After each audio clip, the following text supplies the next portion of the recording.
Hey folks, how's it going? This is Seth Williams. You're listening to the REtipster podcast, and today I'm talking with an old friend. If you're a longtime listener to the show, you almost certainly know this guy because he was the co-host of the podcast for about 100 episodes, I think. Of course, I'm talking about Jaren Barnes.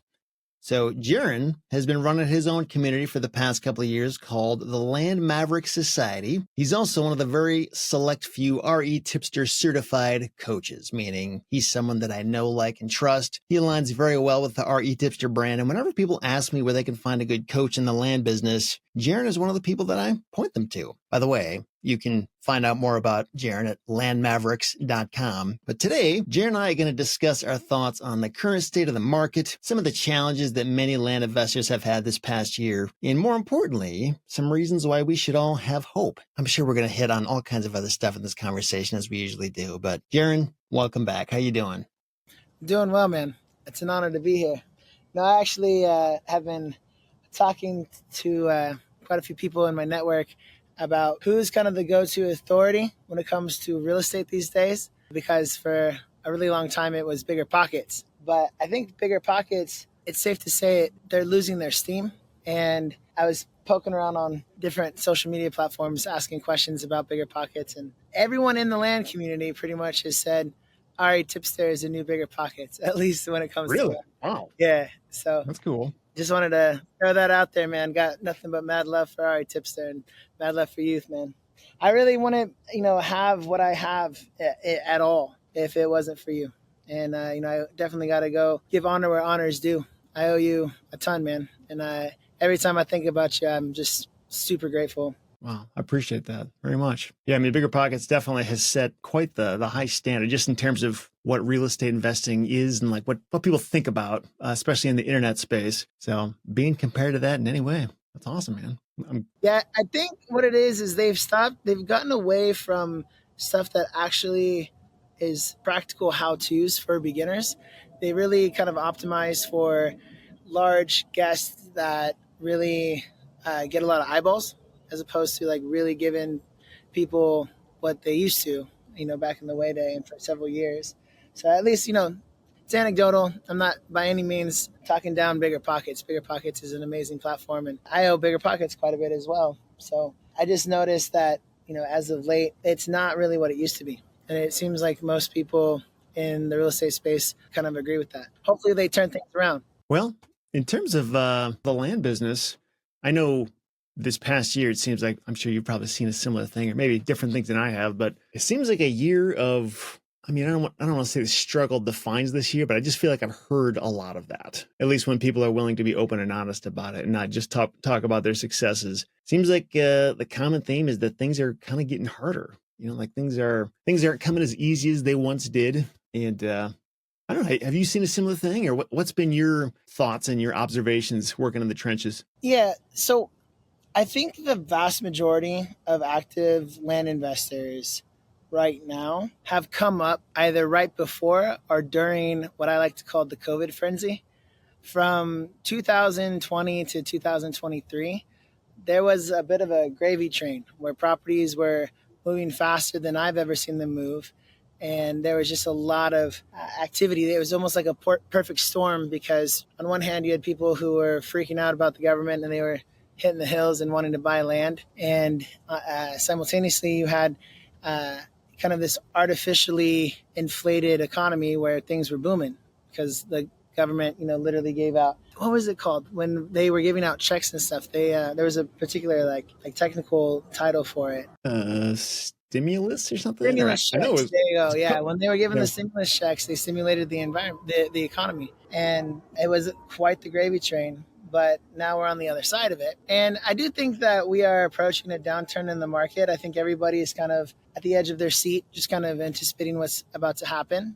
But the reality is, at least in my experience, I would say that the current state of things are just slightly more slow than what's normal. I wouldn't say that they are over the top. I don't think that the sky is falling.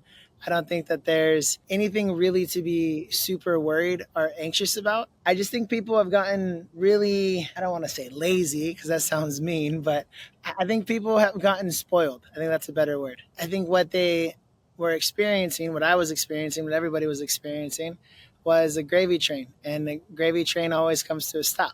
What goes up must come down. And before I was doing the land business back in 2000, I think 16, 17, 18, it was pretty similar to what it is now. I just say, my guess is that it's predominantly because of the election cycle. I think because we're approaching an election, everybody's just holding on to their breath, waiting to see what happens on both sides of the aisle. But my average days on market before the COVID frenzy was 4 to 6 months. I would actually prep backup funders or people who came in funded deals for me, and I'd say, hey, this thing sits for 6 months. That's normal in land. Don't worry. We get to a year point, then that's something to be concerned about. But I wouldn't even touch properties for the first 3 months if, I just anticipate that it would take a little bit to sell. So I think that, with what's happening, it's really easy to get caught up in the noise of the day. And I just really want to encourage people that are listening right now. The future is bright. And to be honest, I have been waiting my entire professional career for a downturn in the market. I know when I was working with you, Seth, back in the day, we would always talk about it every year. Everyone would say the sky was falling and is this going to be the year? And nope. It was a really long run of just going up and up and up and up. But on the other side of this downturn, no matter how severe or how minor the downturn ends up being, on the other side is an upturn. On the other side is an upswing. And I don't understand, because I don't really feel like I'm that smart. I don't really feel like I'm that special. But when I read books about investing, kind of investing 101 is buy low and sell high. And so what that means is this is nothing new. There's nothing new under the sun. If everybody is selling, you buy low.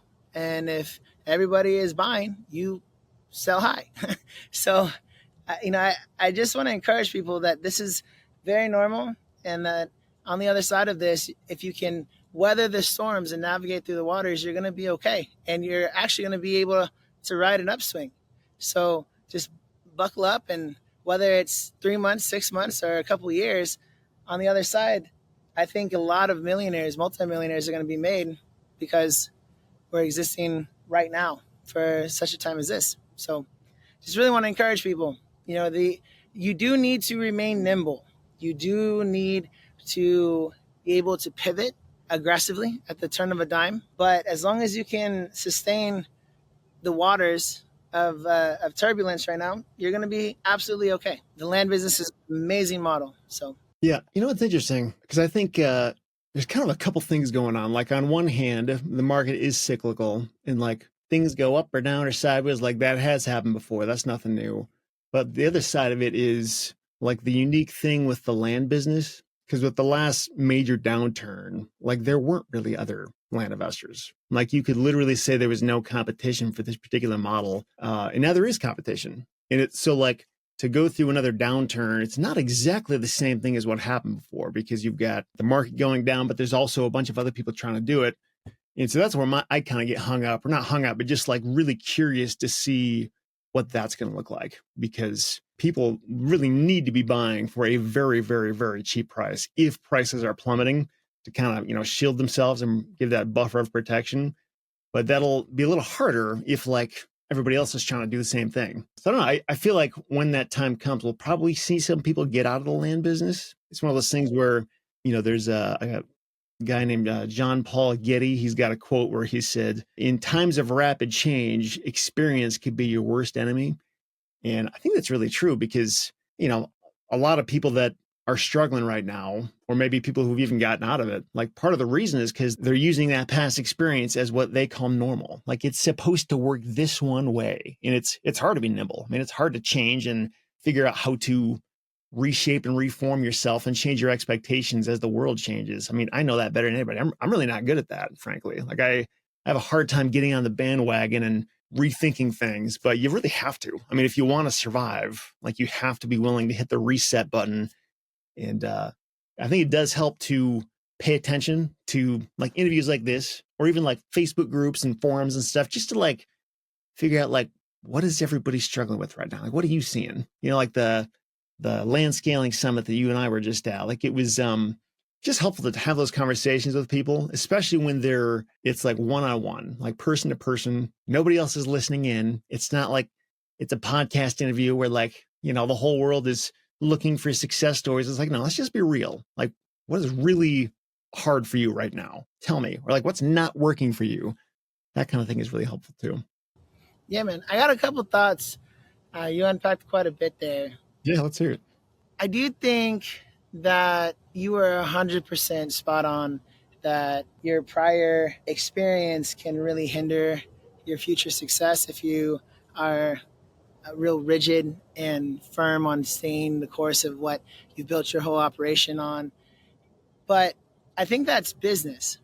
And even me right now, I've kind of been, branded the guy that does land specialized agents to dispo property. But I'm thinking of ways on how to supplement my disposition efforts in conjunction with agents, because I think the biggest thing that we're seeing in our own land business, not even talking about our members and the people that I train at Land Maverick Society, agents are starting to get a little lazy, it seems like. And I think maybe it's because, I don't know for sure, but I think possibly they rode a gravy train too for the last 3 years, and they're sitting on some cash and they're kind of taking it easy while they're kind of weathering the storm of, the coming election and what's going to happen on the other side of the new year.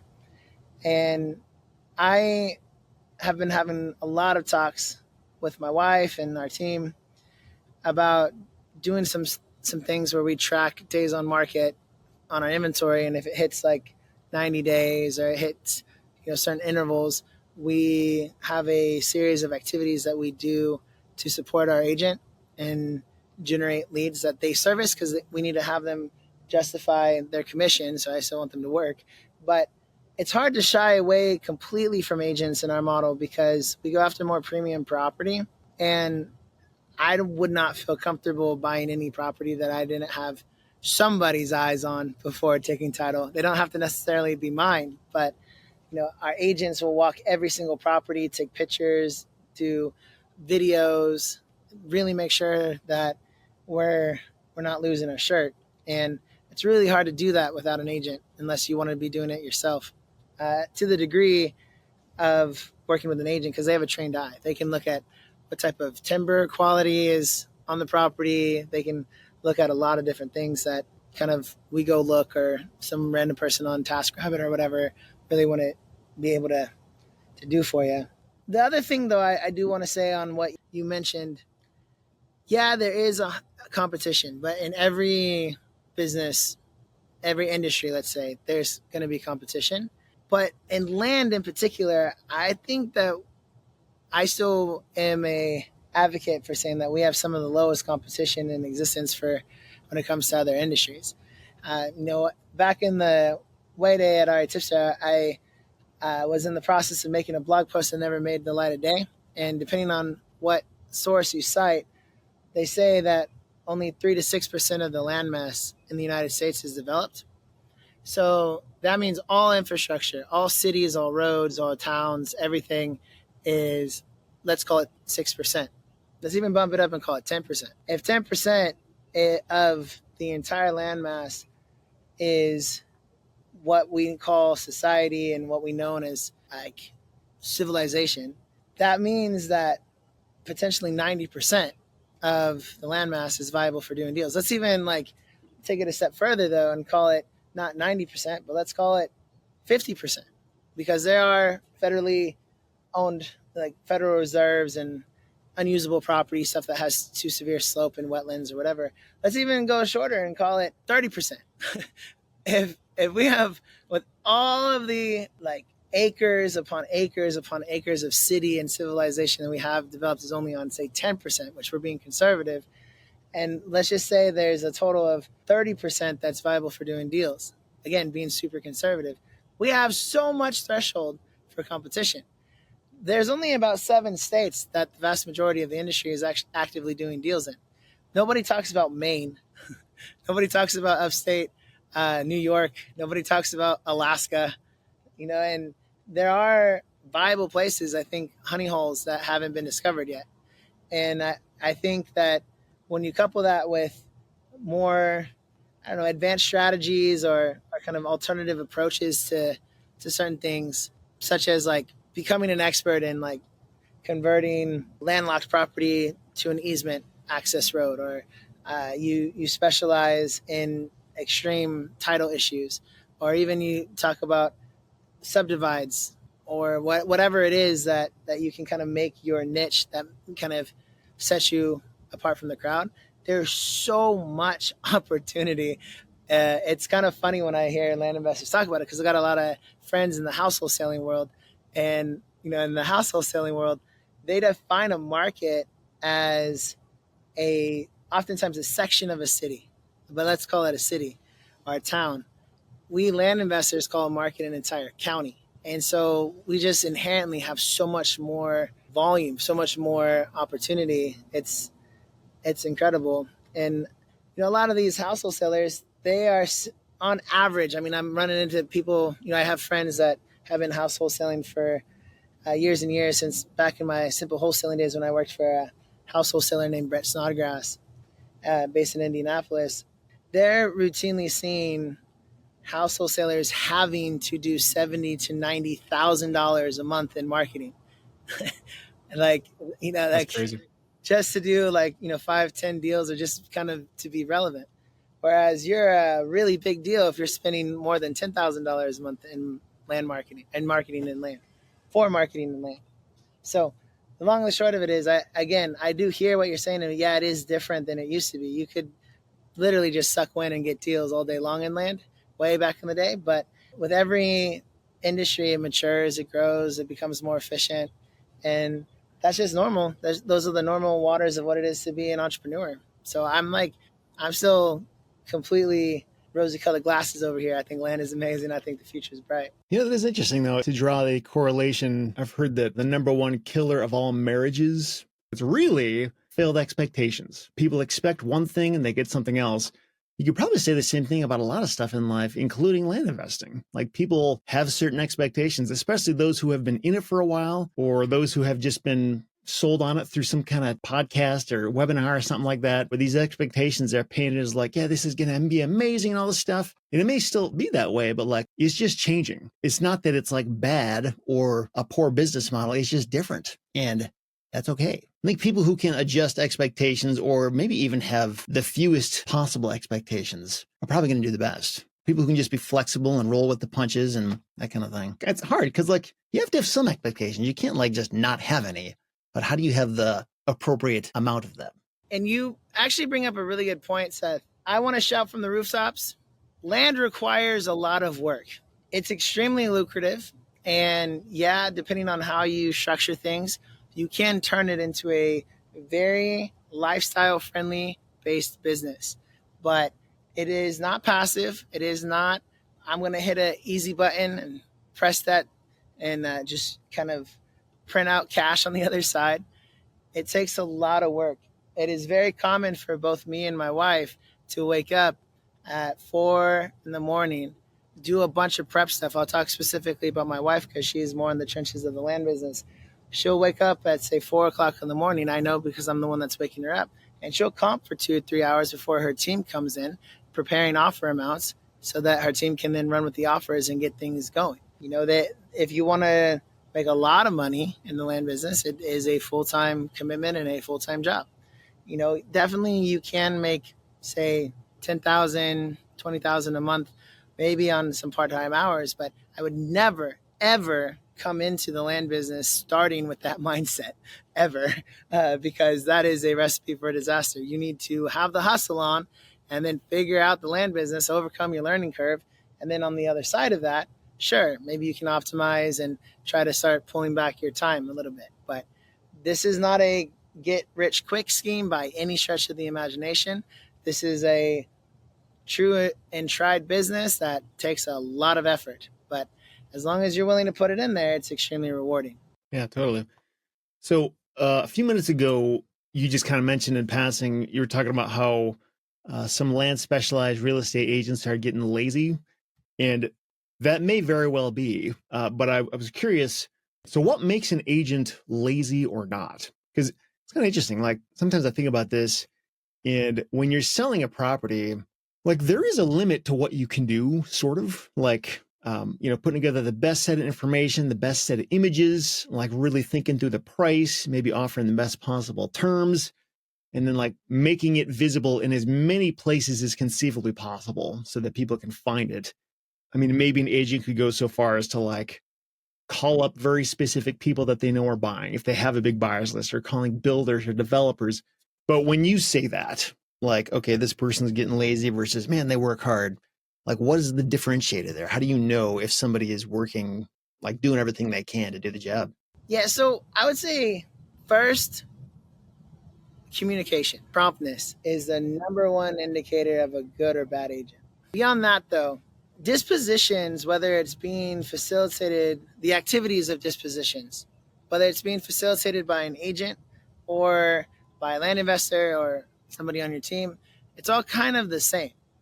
Sure, agents have a bit of an advantage because they, if they're good, have an active buyers list that they've been nurturing for a long time, and they have certain people that are actively looking for specific types of property that hopefully if your subject property matches, they can kind of reverse engineer and just send it out, maybe do a double close or whatever. So there's some benefit to kind of tapping into an already existing spinning wheel.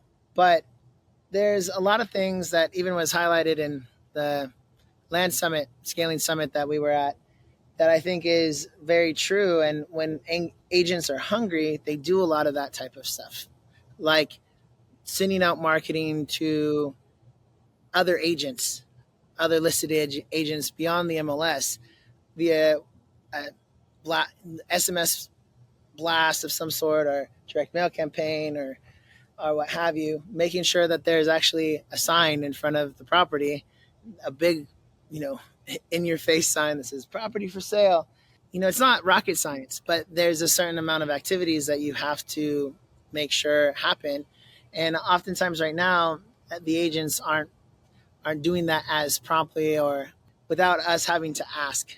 So, like my wife had a little argument, let's call it, with one of our agents we've worked with for years, because all of a sudden she stopped doing drone footage on the right types of properties, and then started saying that she wants to charge her listing clients for those.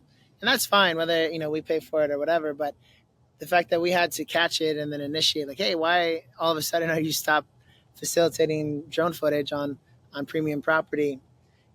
Doing things like reaching out to recent cash buyers, the neighbors, all that stuff that's highlighted on various podcasts and the various, whether it's land or house wholesaling or what have you.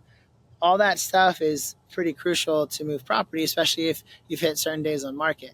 And a lot of times in a kind of COVID frenzy, top of the market scenario, you don't have to. You just throw something on the MLS, and then you got a frenzy of buyers chomping at the bits to, tour the property and make something happen. And that's not the case in this market. So you have to adjust that. And you also have to make sure that you're managing your agents appropriately, that they're facilitating those type of activities. Yeah, it's interesting.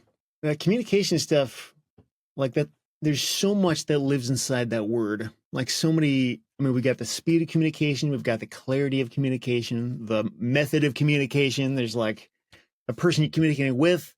There's a lot there. I feel like if a person can master that in any area of life, like that will just put them so far ahead of everybody else out there. Because I feel like most people are pretty bad at it. Like that's kind of the standard, is to just not be that good at it, or at least struggle in one of the different ways a person could struggle at it.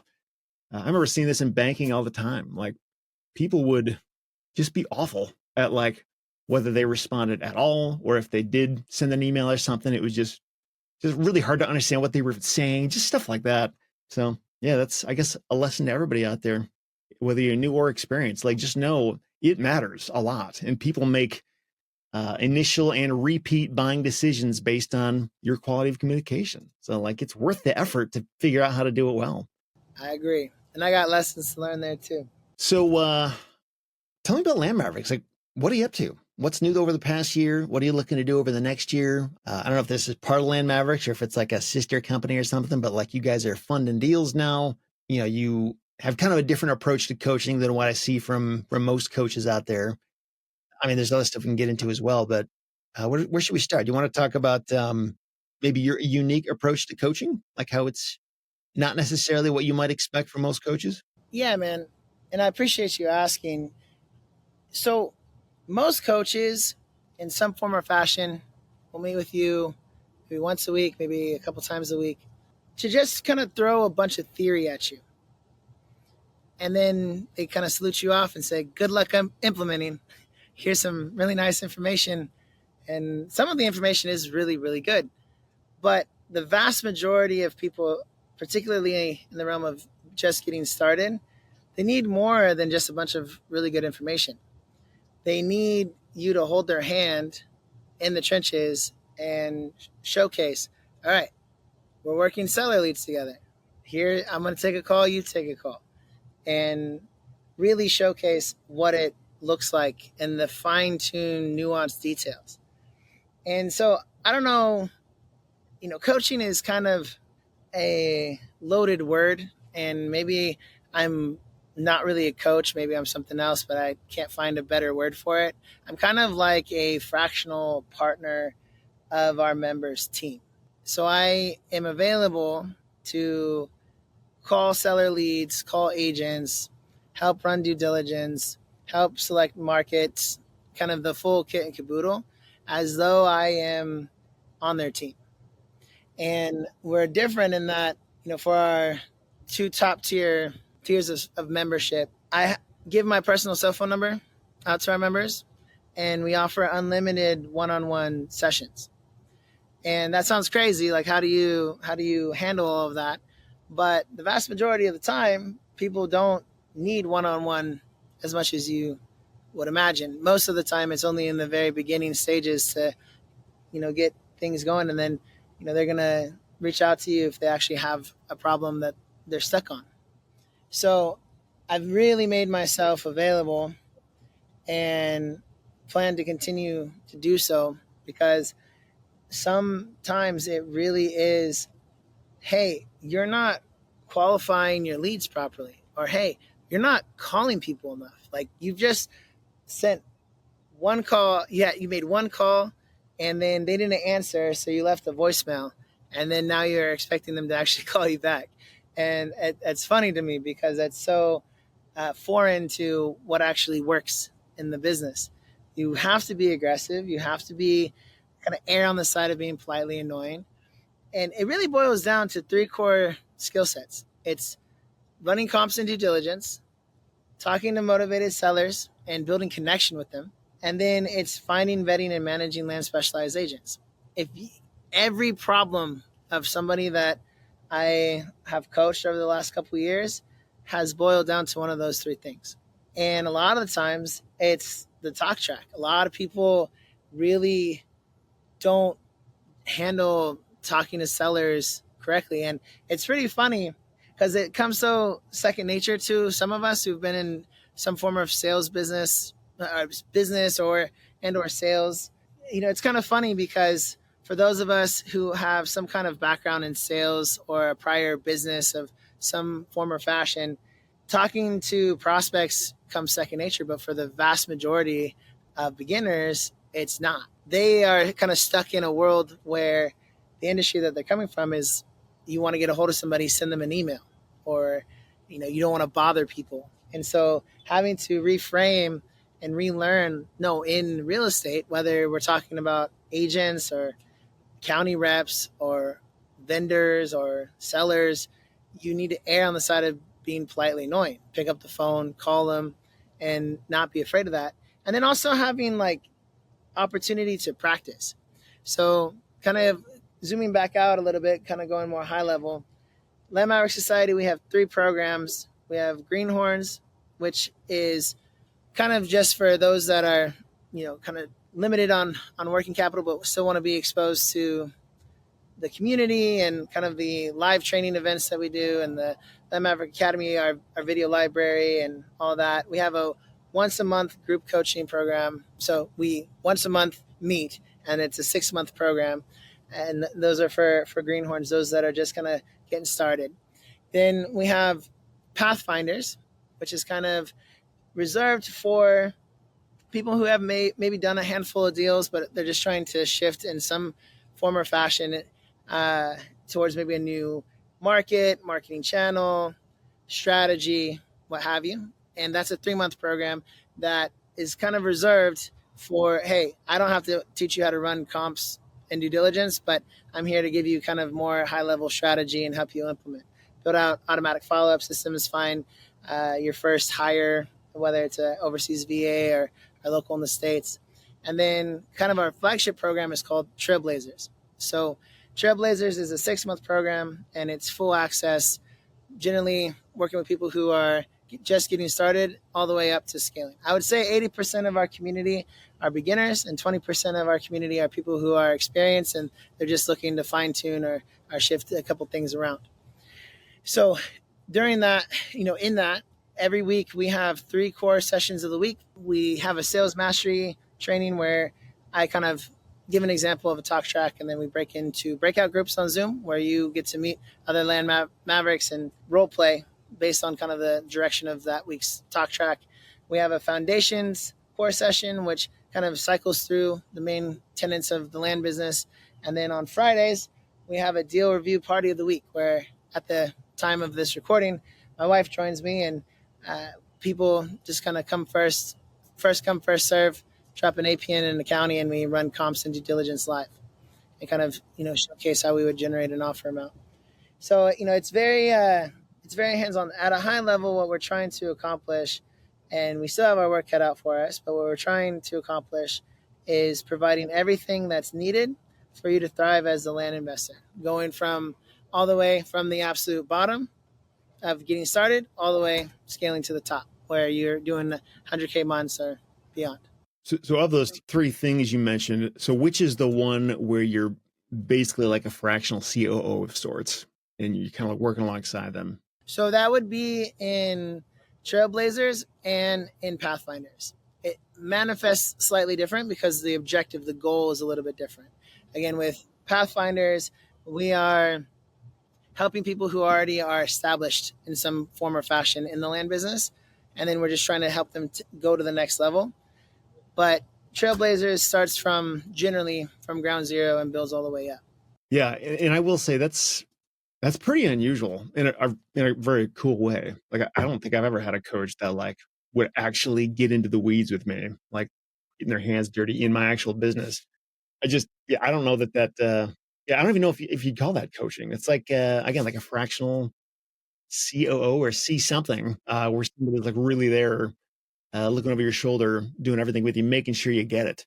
So that's pretty special. I'm very passionate about it. I make a lot more money, at least my family makes a lot more money actually just doing land deals. And sometimes it would be more simple for me to just be in the trenches doing my own deals. But I believe it's a calling on my life and what I'm supposed to be doing.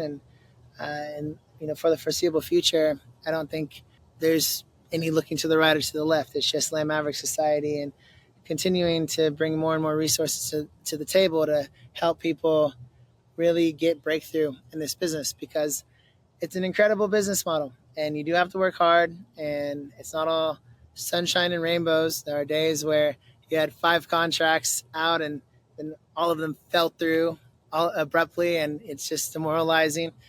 And you got to have kind of a strong head on your shoulders to kind of navigate through some of the emotional ups and downs. But if you put your hand on the plow and you commit yourself, anybody can do this business. I mean, I really want to emphasize that. And I don't mean to my cog here, but this is worth saying. Our logo at the Land Maverick Society is of a tortoise. And that's very intentional because I didn't graduate college. I was a college dropout. I was the first out of 5 sons on my dad's side to graduate high school. I pretty much perpetually failed. I don't have the same story as like the sexy Ajay Sharmas out there. Ajay is one of my best friends, so I can get away with saying that. Where, within this first 5 deals, he made like $300,000. I pretty much failed forward my entire 20s. My land business was a side hustle for a good 5 years or so before we finally figured it out. I often tell people, me and my wife just held on long enough for it to finally figure itself out. If you were to ask me what I think is the number one key to success, is just not quitting. And no matter how many times you get demoralized and you want to quit, you just start afresh the next day and take every ounce of feedback as like, how can I improve? How can I get better? I was a managing broker for the state of Indiana. I took my license test for becoming a realtor 5 times. I had to go 5 days consecutively over and over and over again. And I'm not special. I don't think that I'm the smartest or greatest or any of that. I just know that if you don't quit and God is on your side, it will work. If you dig in your heels and you have the resolve that I'm going to figure this thing out, and you grab the tunnel vision, don't get distracted and really go all in, that is the key to success. So if I can do this, you can do it too. Earlier, just going back 5 or 10 minutes, you had mentioned kind of these big 3 things that people need to figure out how to do well, which is running comps and due diligence, talking with motivated sellers, and then finding and managing land specialized agents. I'm curious, in your experience with that, which of those things do the most people have the most trouble with? And like, what is wrong there? Like, what are the problems that people are encountering? And like, what are they doing wrong that you help them figure out? Comps, 100%. Yeah, the hardest part of land is comps, because even conventional banks rarely will fund on land that's just vacant unless it's tied into like a builder's loan where somebody's going to put a structure on it. Even professional appraisers, like property appraisers, really struggle to wrap their head around land. It's really hard. I'm not going to sugarcoat it. But the big key to solving it is having multiple data sources. So I've heard a lot of people talk about, in the name of optimizing or streamlining their business system, just using a go-to source like Redfin or Priced or take your pick, land.com, whatever. But that's not sufficient, because different databases, different sources of data will conflict. So if you just stick with one, you can skew your results and be overly optimistic or overly pessimistic. You need to have a suite of resources. Like in our business, we use PropStream, Redfin, Zillow, DataTree sometimes, and we'll use land.id, because people don't often know, but if you click around land.id, oftentimes if you see an adjacent vacant land parcel, it will oftentimes show what they bought it for and when it sold. So you can actually get comps from land.id and other sources. Even in non-disclosure states like PropStream, you oftentimes can get MLS solds within a non-disclosure state. So having a wide spectrum of data and then learning how to factor in outliers and remove them from your analysis, that's crucial. Yeah, the comp thing, I think it kind of varies depending on the vacant lot and the market and how much data is out there. Some markets and some properties, comps are pretty easy to find. But like I was on Priced about a week ago looking at this beachfront property, like right on the coastline, like literally on the beach. I ran that into the Priced comping tool. And usually what I've seen is Priced will overvalue a property, but in this case, it undervalued it by a lot. And when I clicked on the comp report and looked at all the different parcels in it, it was basically just factoring them in the local area and then properties that had recently sold or were for sale based on that size.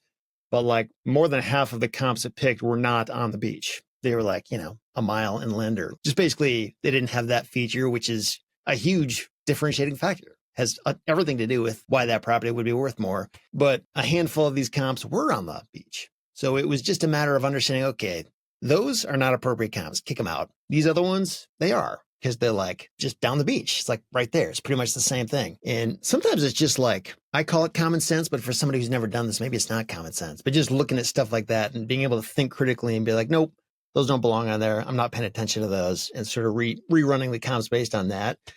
And of course, sometimes you'll get situations where there literally are no comps that are like perfectly appropriate. But I think that's when I have the most trouble, is when there just isn't a similar property like this. Like you can take other ones that are like half the same, but half very different. So like, what do you do with that?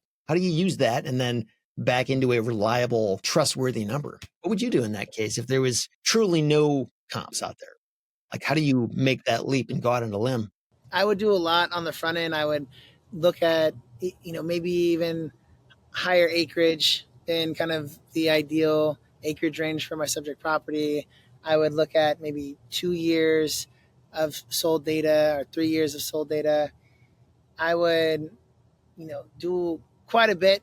But if I really got to the end of the line, my catch-all would be to just reach out to a land specialized agent for. Yeah, I think that's huge. If you can find one, the one that you really trust. That is kind of an unfair advantage if you have somebody that truly understands that market and has done enough of those deals to be confident. And you have to be really good at vetting land specialized agents, because there's a big difference between an agent that has a land listing and a local land specialized agent. But you really need to make sure you compare apples to apples as much as possible, because to your point on waterfront property, you can be in a particular subdivision where waterfront property goes for higher than an adjacent mile away subdivision on the water. Like, there's a lot of nuance that goes into it.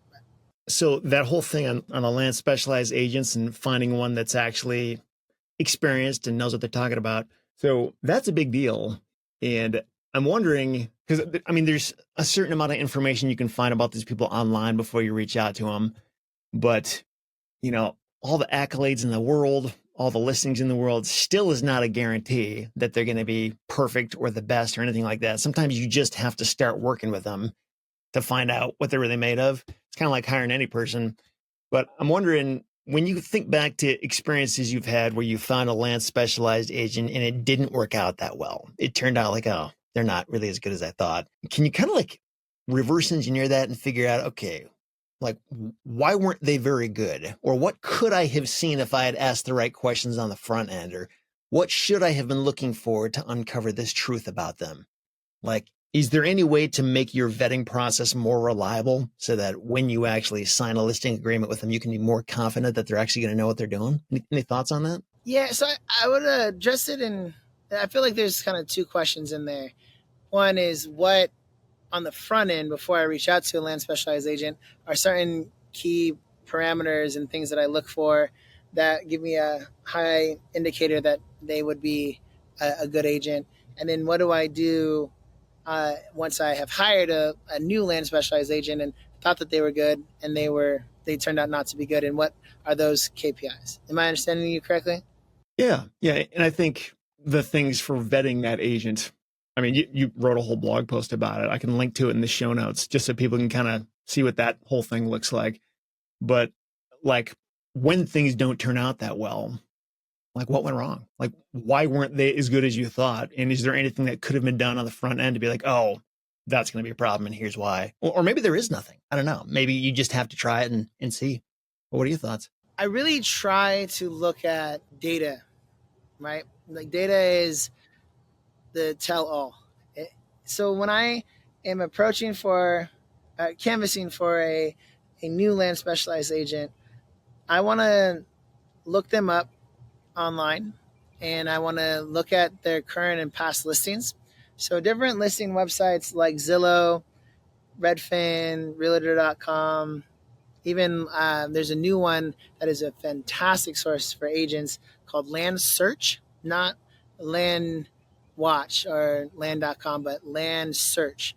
That entire platform is kind of land specialized, and it's not the cure-all, because sometimes you have certain areas where people aren't really using it, and so you still have to kind of go through the trenches of, like, randomly looking at different Zillow profiles online and all that. But I want to find somebody who either has a land listing near my subject property and has good quality listings, so very thorough description, really high quality pictures, and then I'm gonna look them up and see, are there at least 30%, roughly 30% land to other types of real estate?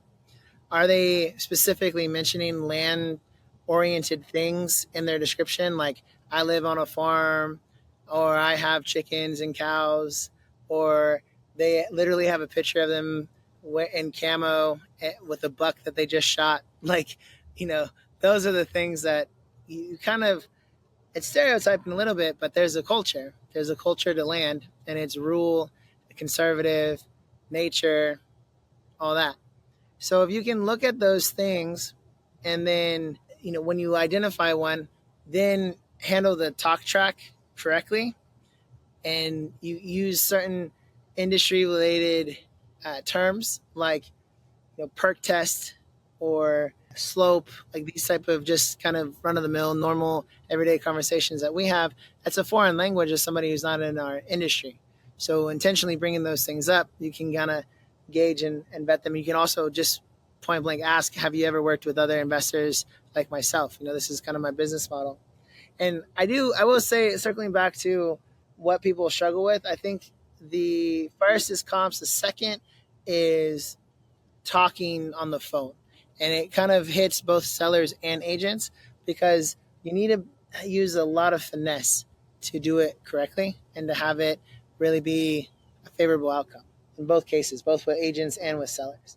But yeah, so that's what I would look in on the front end. Now, if I had thought that they were great and I hired them and, I listed with them, I'm again going back to data. How many views am I having on my Zillow listing? How many actual walkthroughs are we having? How much calls are we having? And funny enough, the times that come to mind when I had a really dismal experience with an agent, on the front end, they were selling me like so hard. They were like, oh yeah, I always treat my clients the absolute best, and I'm going to make sure that you're number one priority, and I'm going to do this and I'm going to do that. And then like after they got the listing, they just kind of like threw it on the MLS and that was it. Whereas a good agent oftentimes is just a lot more detail oriented. A prime example, there's one deal that I was looking at in New Mexico recently, where I sent a agent a property and she's like, oh, I know that lady.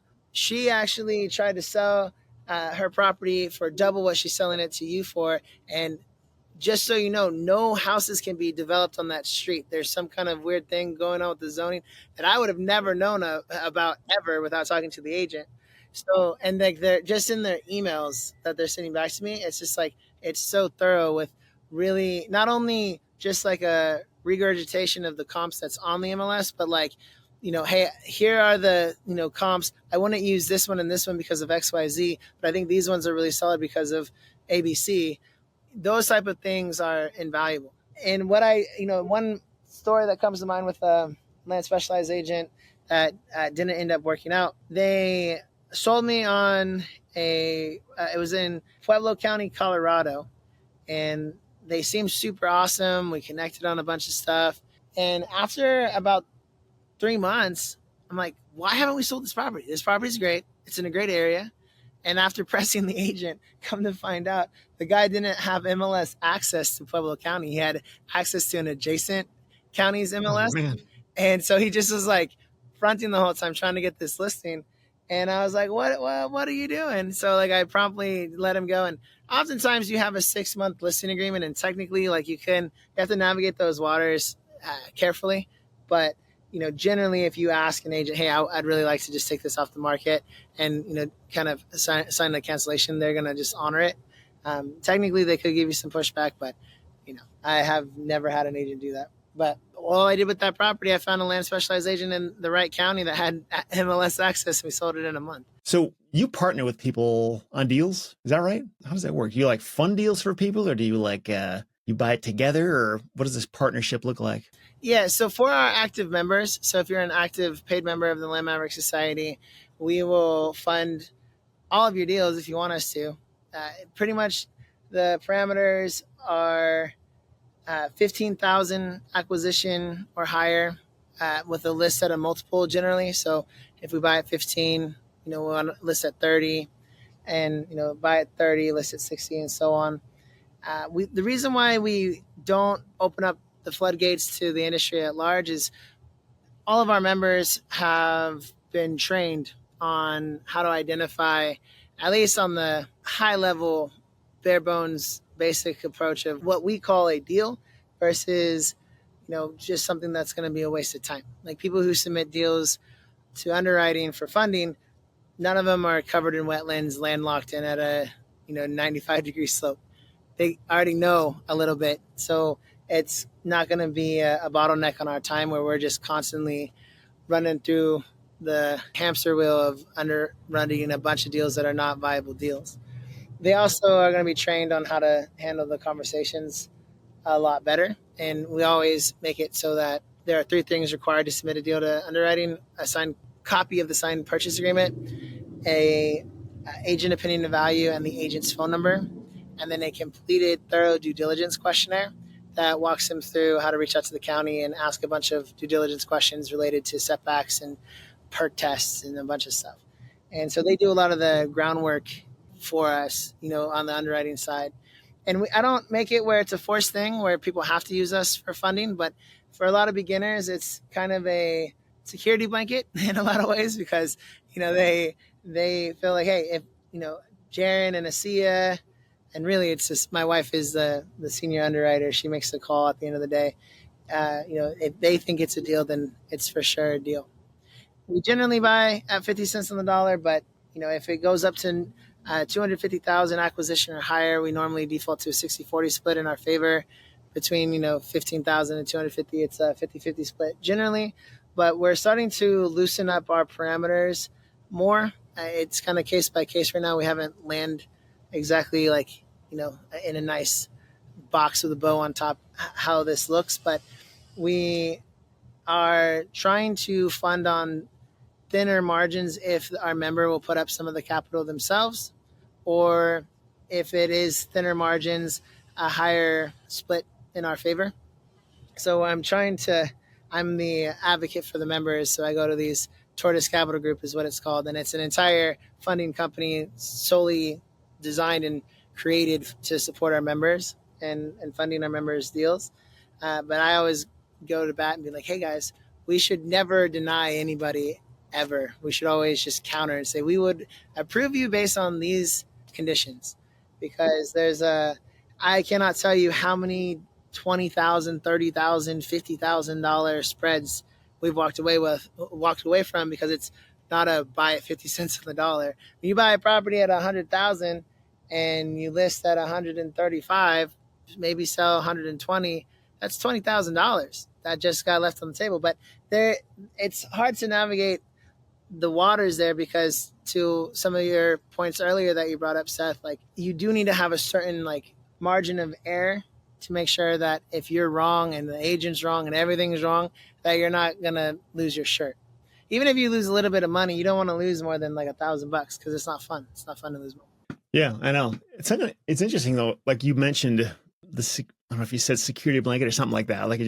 It's nicer to have a funder in the deal, or somebody to look over your shoulder and say I believe in this deal so much that I'll put my money into it. I would love to have that even now. There's certain deals that are just in my mind, they just seem huge. And I just don't want to put my money on it. What if I end up being wrong? Even if I'm sure about it, it's just helpful to have somebody else to review it and not just say, yeah, that looks good, but say that looks so good that I'll invest my money into that thing. And then you don't have to put your money at risk at all. That's a huge benefit. I think some people, they miss that when they think about working with funders. They just look at the cost of, my cost of funds is so high because I'm giving up half the profit. And to that, I say, first of all, your cost of funds is zero because you're not putting any funds into the deal. But also, think of the security you get from that. You don't have to put your own money at risk. If this thing blows up and goes horribly wrong, it's not your money. It's really great to get somebody else with the means to invest in that kind of thing. And especially somebody who's not just a funder, but also a land investor. And they can really understand, or you can understand that they believe in it just as much as you do. That's a big deal. I agree. And at least in our case, we also carry our weight, because once you get a deal approved for funding, we handle all the disposition. So we are working with the agent. We are making sure that things are moving, putting pressure on the agent if we need to. We also oftentimes will cover the cost of due diligence. It's kind of case by case, but oftentimes we'll cover the cost of a survey, or we'll cover the cost of perk tests. Sometimes kind of our default is to have the member put up the money for a perk test, and then if it approves, we will reimburse them on the acquisition side and then reimburse the company on the disposition side before we disperse proceeds. So, but it's pretty phenomenal to have $0 into a deal and have no real risk, and then be able to get 50% of the upside, especially when you're not doing anything on the dispo side. So Jaren, I know some people out there may be listening to this and maybe they're like me, where I just didn't have the money in the beginning to hire a coach. Like the money just wasn't there. I had to figure it out on my own. Or maybe like they're going to hire a coach at some point, but not now. Or maybe there's another coach that they're looking at. I'm just curious your thoughts, being somebody who's a coach or fractional CEO or whatever we want to call what you're doing. Do you have any recommendations? Like if somebody doesn't work with you, what do you suggest they look for in a good coach? Like what would be some green flags, some red flags? Like what should they be asking that coach before they get any further with them? Well, before I answer that question, I want to address a couple of things you baked into kind of your explanation there. Yeah. Most people should not be getting into paying a coach or a course or what have you until they have a certain baseline of financial setup. Learned that the hard way. So, I definitely drank the Kool-Aid on just hustle through it and fake it till you make it and get on credit cards and la la la. That's a bunch of nonsense. How much cash do you think they should have? Like, I know that's actually a good point. I'm glad you brought it up because like the land world has changed a whole lot since when I got into it. You do kind of need a little bit more money now, I think, than you used to. So like, what do you think is a baseline? Have at least this much. Any thoughts? Yeah, I think you should at least have 10 to 20,000. I think if you really want to strip it down to the absolute minimum needed to get a deal, if you have a hustle, you can get for $100, you can go to Deal Machine, and there's a lot of errors and a lot of things, at least at the recording of this video, with Deal Machine as it pertains to land. But if you use land that has a full mailing address, like it can work. And $99 a month gets you unlimited skip tracing, unlimited contacts, and you can use your cell phone and you can just start calling a bunch of people. And you can probably figure it out reading, some blog posts at REtipster and watching the YouTube videos at REtipster. So, you can, bootstrap your way through it, but that should be a bootstrap. That should be a side hustle, and you should be making some real money from something, even if it's a job you hate. Because, I say that because I'm in a different vantage point. I have kids and I have a family, and it is my moral responsibility to make sure that there's food on the table. But if you're a young guy, in college or freshly out of college, for sure, like if you can take the risk, like go for it. You can get into double closing. You can get into, reaching out to different funders that have, like Drew Haney with Rooster Capital. You can figure out a path forward with very little money. But if you're really wanting to take this thing serious and build an infrastructure where you at least have, 1 to 2 deals a month to 4 deals a month, you're probably looking at least 20,000, and then needing to rely on a funder to be able to make that happen. And when you say that, are you making the assumption that like they're sending direct mail or using a particular marketing medium, like offering 50% on the dollar? Or because I know a lot of these assumptions have a huge impact on how much you do end up needing. So any other? I was kind of doing a catch-all. I know a lot of people just start with direct mail. I do think, all things being equal, direct mail produces the highest qualified leads. So they're easier generally. You have to do it right. But if you're in a market that can facilitate blind offers like a Florida, it can be pretty streamlined. Florida's very high on the competition side right now. So maybe that's not the best route to go. But if you can make that work, you're boiled down to 3 responses: yes, no, or let's negotiate. So it's pretty streamlined there. But, you take something like texting or cold calling or ringless voicemails, there's a lot more qualifying of the leads that you have to do on your side before. Like I look at texting, that's our predominant medium of marketing right now. We kind of categorize all responses as phase 1, total responses, phase 2, prospects, and then phase 3, leads. And leads are those that have in some form or fashion said that they'd be willing to sell at a discount. So there's a lot of activity and a lot of kind of reading in between the lines and really trying to vet whether this response is a prospect, and then if this prospect is an actual lead. And that takes a lot more kind of skill set. It takes a trained eye, trained ear, and what have you. But I do think direct mail is getting more and more expensive. So my model, I kind of prefer to use it as kind of a sniper instead of like a shotgun. I'd rather shotgun on something cheaper like texting.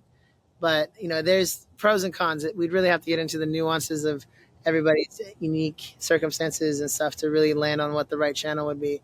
But, again, you can do it for like $100 a month because you had just in a cell phone and Google Sheets, and you could just be going hard. But, I think you could do that to get to your first deal, but to make it into a business, that it has reoccurring revenue coming in every month and all that, I think it's a little bit more of a bigger lift. And so I think you're safer to have at least 20,000, 15 to 20,000. I think you can do it with 10, especially if you go after cheaper properties that you might sell on terms or what have you. But, I think that you're going to be better off, coming in around 15 to 20. Yeah. And just a few random things I'll mention just to kind of support this conversation we're having. So we've got a blog post that I updated it earlier this year, but it's called Land Investing, How Much Will It Really Cost You? And it gets into a lot of this nuance of like, how much should you have depending on what your approach is and what things you decide to spend money on up front versus not. Lots of stuff to talk about there. It's a huge blog post because there's a lot of things to clarify.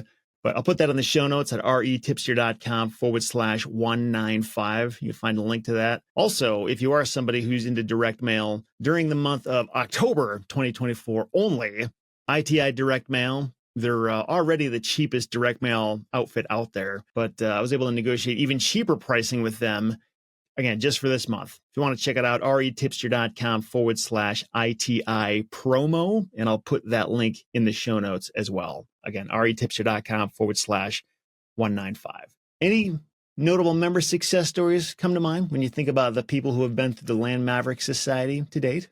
Yeah. This is the stuff that really gets me up in the morning and to face another day, especially, we all go through ups and downs.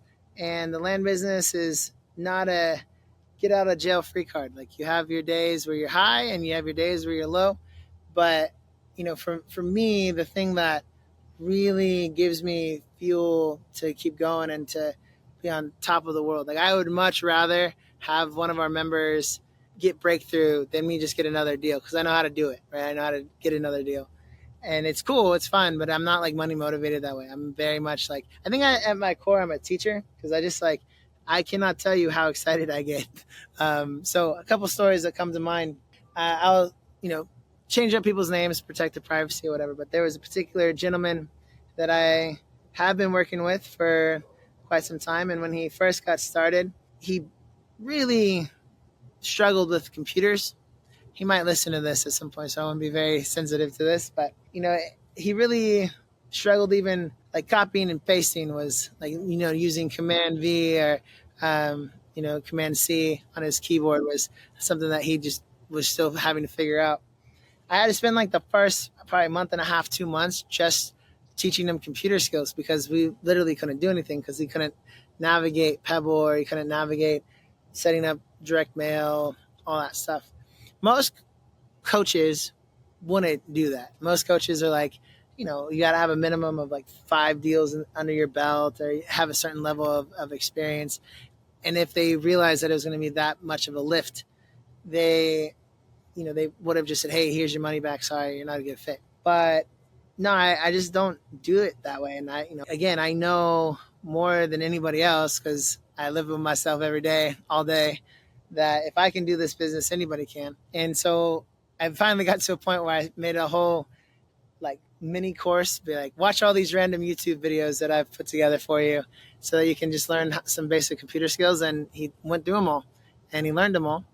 And we went through a handful of different direct mail campaigns and then, trying some other stuff. And, the way that he handled the calls with the sellers was needed a lot of work, needed a lot of love.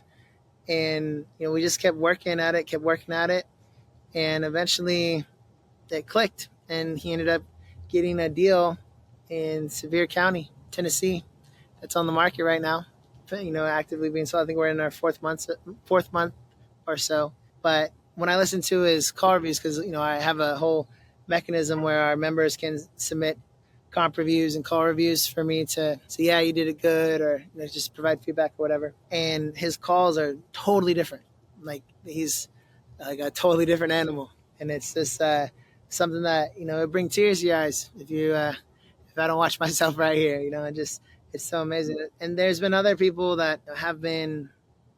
There was a lady that I was introduced by Jesse Kwong over at REI Pebble that had given her entire life savings to some guru on what I call the enemy camp. I'll spare the names, but she came to me literally crying, saying, "I've spent $30,000. I have no money. This is my entire life savings, and help. Will you help me?" I had to put her on payments and said, "We'll do something." And by the time we stopped working together, she had 7 deals under contract and had worked out some niche strategy about figuring out how to target Canadian owners, because she was based in Canada that had property in the States. So she had that point of connection and was off to the races. And I mean, over and over again, there's so many times where oftentimes there's some kind of a resistance or some kind of a hazing process when you first get started. Like it can take people several months to get to their first deal, but then their second, it comes in a day. Like there's something psychologically that people have to go through in order to facilitate this business. But then when it clicks, and it's amazing. I mean, that's just the tip of the iceberg. But man, I've seen members, on a 2,000 units of direct mail. There was a couple, like not a couple, but they were business partners, 2 ladies out of Israel, and out of 2,000 units of mail, they got a deal that had over $100,000 in deal spread, and it sold in like a month and a half. And it's over and over again, man. There's so many stories. I do a horrible job of collecting testimonies. I'm trying to really aggressively fix that, because even if it's just for me to sit around when I'm old and gray with my boys, be like, let's listen to all these, it's just it just lights me up like nothing else. Yeah, that's really interesting, man. It's just it's funny how these people come from a position of great difficulty or challenge. You've got people who don't know how to use a computer, or people who have lost their life savings through some other means, people living outside of the country, things where like the odds are kind of stacked against them in some way, but they figure it out and do it well in a big way that changes their life. At the same time, you've got people who like don't have any of those challenges going against them, just kind of the usual, hard things. And they give up like almost instantly, or they, in kind of the first little sign of resistance, and they're done. It's just interesting, how that whatever is making those people with the challenges succeed, there's clearly some difference in perspective, or it's worth it to figure this out. Just kind of goes to show like the opportunity is there. It doesn't mean it's going to be an easy road, but like people who are willing to go through the ringer, they're probably going to get there. It's just a matter of whether they stick with it or not. Yeah, I'm telling you, the tortoise always wins the race. I read the book. At least got that one. I got that life lesson down pat. I'm the tortoise, man. And I think in a lot of ways we're a tribe of tortoises. I think in a lot of ways, I don't know if me as like the community head or something attracts certain types of personality that are similar to mine, but there's other fancier communities. Like I think, REI optimized with Callan. She has all the AI stuff and leading technology stuff, but there's something about, the grit of, I don't care what it takes. I'm going to make this work. And then having me and our team to really support them in that, it gets them over the hump, as long as they don't throw in the towel. Because, I mean, that was me. That was me having to figure it out in the trenches, and I did eventually, because I didn't quit. So. Yeah, man, that's awesome. Well, Jaren, thanks for spending some time with me. It's great to hear the update on what you've been up to. Great to hear your thoughts on the market and all the things we talked about. If people want to connect with you or find out more about Land Mavericks, is it landmavericks.com or any other place they should go and check it out? Actually, give me 1 second. I have a special offer for everybody listening to this podcast here. So if you text the phrase REtipster Maverick, so 2 Is there words, space between those? REtipster space Maverick, to the number 219-419-7797. Again, that's REtipster space Maverick to 219-419-7797. I will give you a free 30-minute coaching call. We can talk about what your objectives are. Of course, we'll see if maybe there's, in a soft pitch way, I guess, if there's an opportunity for us to possibly work together. Got to make sure it's a mutual fit, both ways, both for me and for you.